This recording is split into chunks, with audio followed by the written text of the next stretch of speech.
नमस्कार,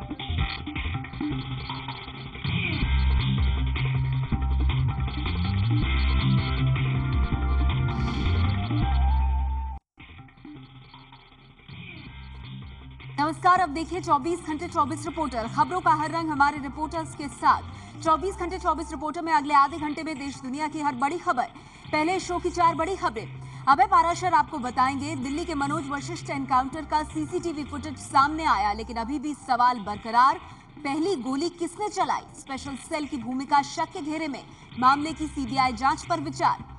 अंकित गुप्ता बताएंगे दिल्ली में मुख्यमंत्री और एलजी के झगड़े में एक और अफसर पर गिरी गाज। एलजी ने रद्द की राजेंद्र कुमार की नियुक्ति। केजरीवाल ने बनाया था प्रमुख सचिव सर्विसेज। ब्रजेश कुमार सिंह बताएंगे दक्षिण कोरिया की कंपनियों का भारत में निवेश बढ़ाने पर प्रधानमंत्री मोदी का जोर। कई कंपनियों के बड़े अधिकारियों से मुलाकात। वहां बसे भारतीयों के बीच कहा विकास की जड़ी बूटी से देश का मूड बदला। और विजय विद्रोही बताएंगे राहुल गांधी ने कहा किसानों के मुद्दे पर 0 नंबर देने लायक है मोदी सरकार, लेकिन उद्योगपतियों का फायदा कराने में मिलेंगे 10 में 10। अमेठी से फूड पार्क छीनने का आरोप भी दोहराया। सबसे पहले आज की सबसे बड़ी खबर।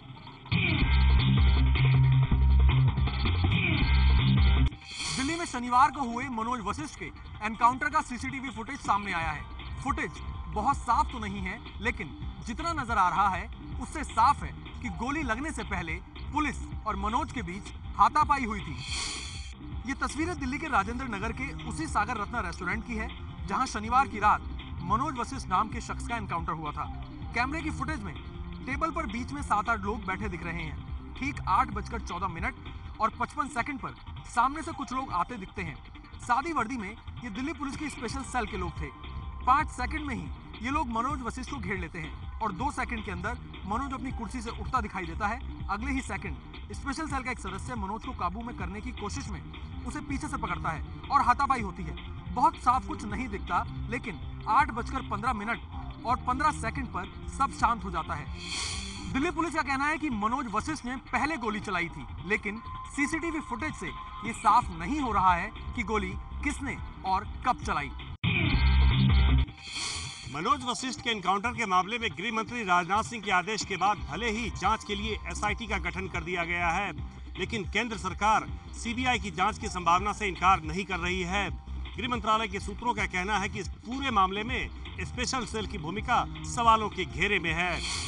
गृह मंत्रालय के सूत्रों का कहना है कि तमाम शिकायतों को देखने के बाद एक बात तो साफ है कि स्पेशल सेल की भूमिका सवालों के घेरे में है, क्योंकि जिस तरीके से स्पेशल सेल को बनाया गया है वो दिल्ली पुलिस की एक ऐसी विंग है जो कि संगठित अपराध और आतंकवाद से जुड़े मामलों को देखती है, न कि ठगी जैसे आर्थिक अपराध के मामलों को।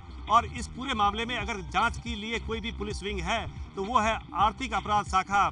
और ऐसे में इस पूरे जांच में स्पेशल सेल ने किस तरीके से दखल दिया है, एसआईटी को इसकी भी जांच करने के लिए कहा गया है।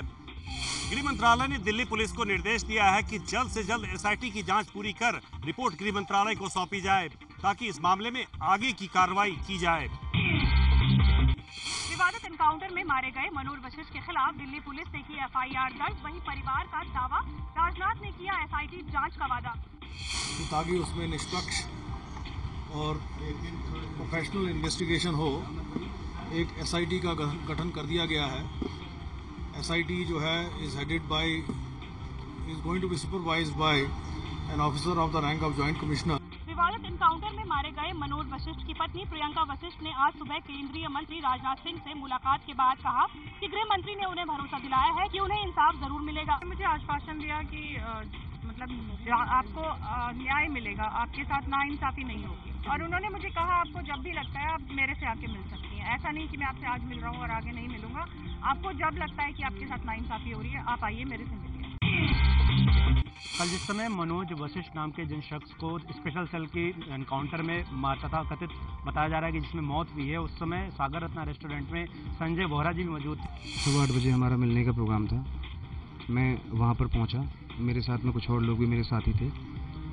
मनोज जी वहाँ पे पहुँचे, मनोज जी वॉशरूम गए, वॉशरूम से वापस आए। 1.5 मिनट की डिस्कशन के बाद में अचानक कुछ सादे लिबास में कुछ लोग आते हैं, 4 या 5 लोग थे, और मनोज जी के कंधे पे हाथ रखा और बोलते हैं पहचाना। तो फिर उसके बाद में मनोज जी उठे तो कुर्सी पीछे गिरी। एक दूसरे को कवर करने की कोशिश करी। इतने में सारे लोग चीखने चिल्लाने लग गए और हमको भी धक्का लगा, हम बाईं तरफ में भाग लिए। अब जैसे ही हम लेफ्ट को हमने टर्न किया तो पीछे से हमको फायर की आवाज़ सुनाई दी। वो लोग बोलते हैं कि हम पुलिस वाले हैं, आप घबराइए मत।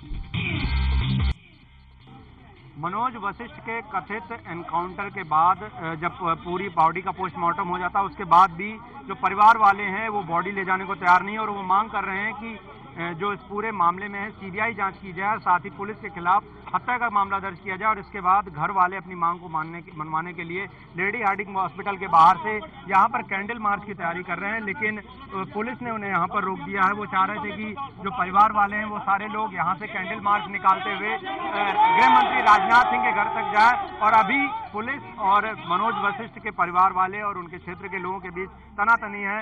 हालांकि पुलिस ने यहाँ पर जो पूरी भीड़ है उसको यहाँ पर रोक दिया और उन्हें यहाँ से आगे नहीं बढ़ने दिया जाएगा और ऐसे में अभी भी दोनों पक्षों के बीच में दबाव बना हुआ है, बातचीत चल रही है, लेकिन दिल्ली पुलिस ने साफ कह दिया कि अब ये जो कैंडल मार्च है यहाँ से आगे नहीं बढ़ेगा। फिलहाल वक्त है एक ब्रेक का। ब्रेक के बाद बात करेंगे रामदेव की। उनकी विवादित दवा पुत्र जीवक बीज की होगी जांच। उत्तराखंड सरकार ने बनाई जांच कमेटी।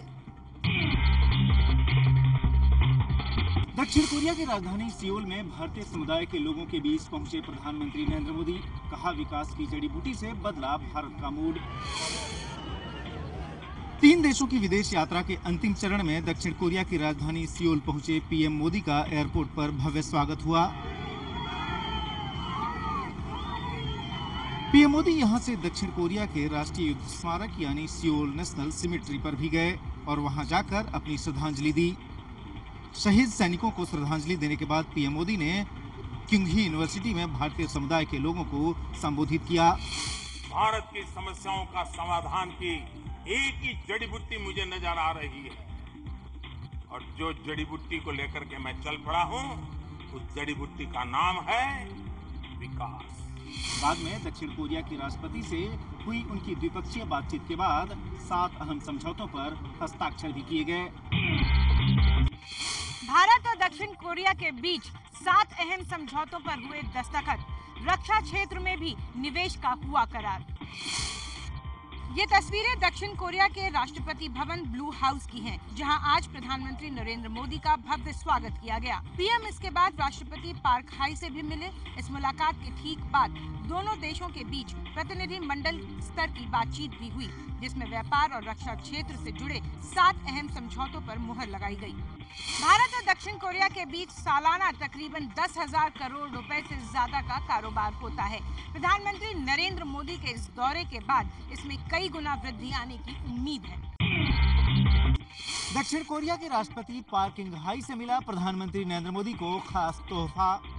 मोदी ने खुद ट्वीट कर ये जानकारी दी। यही है वो खास तोहफा जो पीएम मोदी को दक्षिण कोरिया की राष्ट्रपति पार्क किंग हाई ने मुलाकात के दौरान दिया है। हाथों से बुना हुआ ये पश्मीना का शॉल है, जिस पर महान कवि रविंद्रनाथ टैगोर की कविता कढ़ाई के जरिए उकेरी गई है। टैगोर ने ये कविता कोरिया पर लिखी थी। पीएम मोदी के मुताबिक ऐसे 2 शॉल दक्षिण कोरिया की राष्ट्रपति ने उन्हें तोहफे में दिए हैं। एक शॉल पर टैगोर की कविता अंग्रेजी में उकेरी गई है तो दूसरे शॉल पर कोरियाई भाषा में। प्रधानमंत्री नरेंद्र मोदी 3 देशों के दौरे पर हैं। चीन और मंगोलिया के बाद फिलहाल वो दक्षिण कोरिया में हैं। दक्षिण कोरिया दौरे के दूसरे दिन किस किस से मिलने वाले हैं और कहां जाने वाले हैं पीएम मोदी, आइए अब ये आपको बताते हैं। दक्षिण कोरिया दौरे के दूसरे और आखिरी दिन पीएम मोदी पूरी तरह से अपने मेक इन इंडिया मिशन पर जोर देंगे। इसके लिए वो दक्षिण कोरिया की दिग्गज कंपनियों के सीईओ से मुलाकात करने वाले हैं। भारतीय समय के हिसाब से सुबह 7:30 बजे मोदी सीईओ फोरम और बिजनेस मीट को संबोधित करेंगे। कोरिया की Hyundai, सैमसंग, पॉस्को, LG और डुसान जैसी 21 नामी कंपनियों के सीईओ इस बैठक में शामिल होंगे। इसके बाद इन कारोबारियों से मोदी एक-एक कर मुलाकात करेंगे। कारोबारियों के साथ बैठक से पहले मोदी एशियन लीडरशिप कॉन्फ्रेंस को भी संबोधित करेंगे। चोंगयाचोंग नाम के विख्यात वाटरफॉल को देखने का भी उनका कार्यक्रम है। दोपहर 1:30 बजे मोदी उल्सान में Hyundai हेवी इंडस्ट्रीज के शिपयार्ड को देखने जाएंगे। भारतीय समय के मुताबिक दोपहर करीब 3:30 बजे पीएम दक्षिण कोरिया से दिल्ली के लिए रवाना हो जाएंगे। रात 11 बजे के करीब उनका विमान दिल्ली पहुंचेगा। प्रधानमंत्री नरेंद्र मोदी के विदेश दौरों पर राहुल गांधी ने एक बार फिर हमला बोला है। अमेठी में किसानों से कहा, प्रधानमंत्री के पास किसानों से मिलने का वक्त नहीं, वो विदेश घूमने का वक्त निकालते रहते हैं।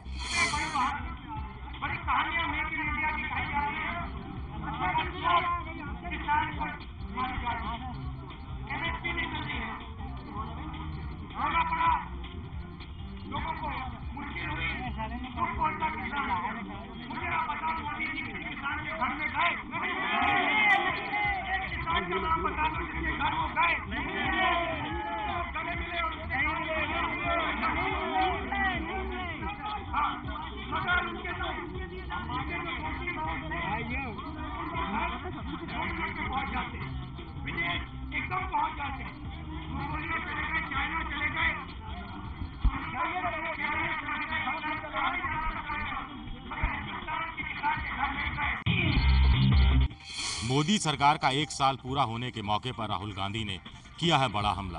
राहुल गांधी ने मोदी सरकार को किसानों के हितों के लिए 0 नंबर और कुछ उद्योगपतियों के हितों की रक्षा के लिए 10 नंबर दिए। लखनऊ से अपने संसदीय क्षेत्र अमेठी जाते वक्त राहुल गांधी जब बाराबंकी में पहुंचे तो यहां उन्होंने मेहनता किसानों से मुलाकात की। यहां जब पत्रकारों ने इनसे मोदी सरकार के 1 साल पूरा होने पर प्रतिक्रिया मांगी तो सुनिए राहुल गांधी का जवाब क्या था।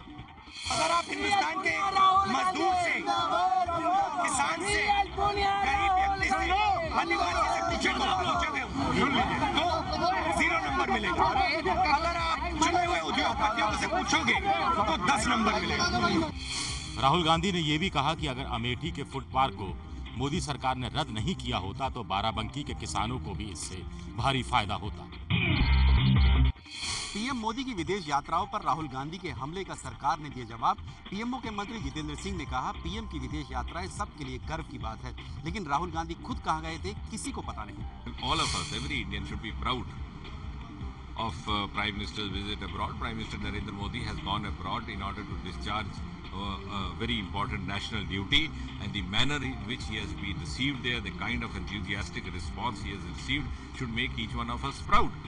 On the contrary, you should ask the leader making such allegations that at least we are aware where our Prime Minister is, and we proudly say today he is in South Korea. But we were not aware of this gentleman where he was for the last 3 months. Rahul Gandhi ने आरोप लगाया था कि PM Modi के पास विदेश दौरों पर जाने का तो वक्त है, लेकिन किसानों और मजदूरों के हाल जानने की फुर्सत नहीं है। बेमौसम बरसात से देश के किसान परेशान, लेकिन मरहम लगाने की बजाय ग्रामीण विकास मंत्री चौधरी बीरेंद्र सिंह ने किया अपनी अमीरी का बखान। देश के पंचायती राज और ग्रामीण विकास मंत्री चौधरी बीरेंद्र सिंह यूपी के अमरोहा में किसान सम्मेलन को संबोधित करने पहुंचे थे। यहां सरकार से राहत की आस लगाए किसानों से इन्होंने क्या कहा, आप खुद सुन लीजिए। मैंने राहुल गांधी को ये जवाब दिया कि अगर गरीब चाय बेचने वाले का बेटा इस देश का प्रधानमंत्री बन के 10 लाख का सूट पहनता तो तुम्हारे को किस बात की तकलीफ। मैंने अपनी घड़ी दिखाई, घड़ी। मैंने कहा मैं भी किसान का बेटा हूँ, मैंने 8 लाख की घड़ी बांधी इसीलिए कि हम भी तुम्हारी दौलत में कुछ ना कुछ तो खुर्च लें। दिल्ली के मुख्यमंत्री अरविंद केजरीवाल और उपराज्यपाल अजीब जंग फिर से हुए आमने सामने। मुद्दा है प्रिंसिपल सेक्रेटरी सर्विसेज की नियुक्ति को लेकर। दिल्ली के मुख्यमंत्री अरविंद केजरीवाल ने प्रिंसिपल सेक्रेटरी सर्विसेज अरनिंदो मजूमदार को उनके पद से तो हटाया ही, इसके साथ ही उनके कमरे को भी ताला लगवा दिया जिससे कि वो अपना काम ना करें। इस बीच अरविंद केजरीवाल ने राजेंद्र कुमार को नया प्रिंसिपल सेक्रेटरी सर्विसेज नियुक्त कर दिया। अरविंद केजरीवाल के इस फैसले की जानकारी जब दिल्ली के उपराज्यपाल अजीब जंग को लगी तो उन्होंने एक चिट्ठी लिखकर अरविंद केजरीवाल से साफ कर दिया कि उनका फैसला असंवैधानिक है, लिहाजा राजेंद्र कुमार की प्रिंसिपल सेक्रेटरी सर्विसेज की नियुक्ति को रद्द किया जा रहा है और अरनिंदो मजूमदार ही प्रिंसिपल सेक्रेटरी सर्विसेज का कार्यभार संभालेंगे। अरविंद केजरीवाल और उपराज्यपाल अजीब जंग इससे पहले भी आमने सामने आ चुके हैं प्रिंसिपल सेक्रेटरी शकुंतला गैमलिन की नियुक्ति को लेकर। राष्ट्रपति भवन तक पहुंची केजरीवाल सरकार और नजीब जंग के बीच की लड़ाई। अफसरों की नियुक्ति पर हो रहे विवाद को लेकर राष्ट्रपति से मिलने वाले हैं सीएम केजरीवाल। दिल्ली में अफसरों की नियुक्ति को लेकर सीएम केजरीवाल और उपराज्यपाल नजीब जंग के बीच तनातनी बढ़ती ही जा रही है। इस पूरे विवाद पर अपना पक्ष रखने के लिए सीएम केजरीवाल ने राष्ट्रपति प्रणब मुखर्जी से मुलाकात का समय मांगा था, जिसके बाद केजरीवाल को मंगलवार शाम 6 बजे का समय दिया गया है। इस बीच दिल्ली के डिप्टी सीएम मनीष सिसोदिया ने उपराज्यपाल नजीब जंग को जवाब देते हुए लिखा है कि उनका आदेश संविधान और नियमों के खिलाफ है और उस पर अमल नहीं किया जा सकता। दिल्ली के सीएम अरविंद केजरीवाल उपराज्यपाल से हो रहे इस विवाद को लेकर पीएम मोदी को भी चिट्ठी लिखने वाले हैं। दिल्ली के मुख्यमंत्री अरविंद केजरीवाल का भ्रष्टाचार को कम करने के लिए दिया गया एक उदाहरण उनके परिवार के लिए मुश्किलें खड़ी कर सकता है। केजरीवाल की बेटी हर्षिता के खिलाफ घूस देने की कोशिश करने के मामले में मामला दर्ज करने की मांग उठ रही है। रविवार को दिल्ली में भ्रष्टाचार कम होने का दावा करते हुए केजरीवाल ने बताया था कि उनकी बेटी ने लाइसेंस बनवाते समय घूस देने की कोशिश की, लेकिन आरटीओ में स्टिंग के डर से अधिकारी घूस लेने के लिए तैयार नहीं हुए। केजरीवाल के इस बयान को लेकर दिल्ली के पूर्व मुख्य सचिव उमेश सहगल ने एंटी करप्शन ब्रांच को लिखित शिकायत दी है। मैंने ये उसके नोटिस में लाया कि इस फैक्ट को वेरीफाई करो, अगर ये फैक्ट करेक्ट है तो ये section 12 prevention of corruption act का क्लियर केस बनता है। मिनिमम उसकी कैद 6 महीने होगी और मैक्सिमम 5 साल होगी। भगत क्रांति सेना के अध्यक्ष तेजिंदर बग्गा ने भी इस मामले में केस दर्ज करने की शिकायत दिल्ली पुलिस से की है। रिश्वत किसी भी सरकारी अफसर को ऑफर करना और वो मांगता है तब भी दोनों अपराध है। और पूरी दिल्ली में अरविंद केजरीवाल जी ने ये होर्डिंग लगवाए हैं, तो उनकी बेटी जब वो खुद ऑफर करती है तो ये अत्यंत एक गंभीर मामला बन जाता है। यही हमने शिकायत दी है कि जो भी सेक्शन कानूनी धाराएं लगती हैं उसके तहत उनके खिलाफ मामला दर्ज किया। जाहिर है कि जो बात सीएम केजरीवाल ने भ्रष्टाचार के खिलाफ चलाई जा रही मुहिम की कामयाबी को साबित करने के लिए कही थी, वो उनके खिलाफ ही चली गई। बाबा रामदेव की दिव्य फार्मेसी में बनने वाली विवादित दवा पुत्रजीवक बीज की जांच शुरू। संसद में आरोप लगने के बाद उत्तराखंड सरकार ने बनाई जांच कमेटी। दिव्य फार्मेसी में बनने वाली इसी दवा पुत्रजीवक बीज और पुत्रजीवक शिवलिंग बीज को लेकर रामदेव की मुश्किलें बढ़ गई हैं। राष्ट्रीय मानवाधिकार आयोग की सिफारिश पर केंद्र सरकार ने उत्तराखंड सरकार को इन दोनों दवाओं की जांच के आदेश दिए हैं, जिसके बाद उत्तराखंड सरकार ने 3 सदस्यों की एक कमेटी बनाई है जो 1 हफ्ते में अपनी रिपोर्ट देगी। आरोप है कि रामदेव की दिव्य फार्मेसी इन दोनों दवाओं को बेटा पैदा करने वाली दवा बताकर बेच रही है। जेडीयू महासचिव केसी त्यागी ने संसद में आरोप लगाया था कि रामदेव की कंपनी पुत्रजीवक बीज दवा को बेटा पैदा करने वाली दवा बनाकर बेच रही है। 42 साल तक कोमा में रहने वाली अरुणा शानबाग का निधन 1973 में रेप की कोशिश में हुई थी जख्मी। 42 साल पहले 27 नवंबर 1973 को इसी केम अस्पताल में जूनियर नर्स का काम करने वाले अरुणा के साथ एक वार्ड बॉय ने रेप की कोशिश की थी।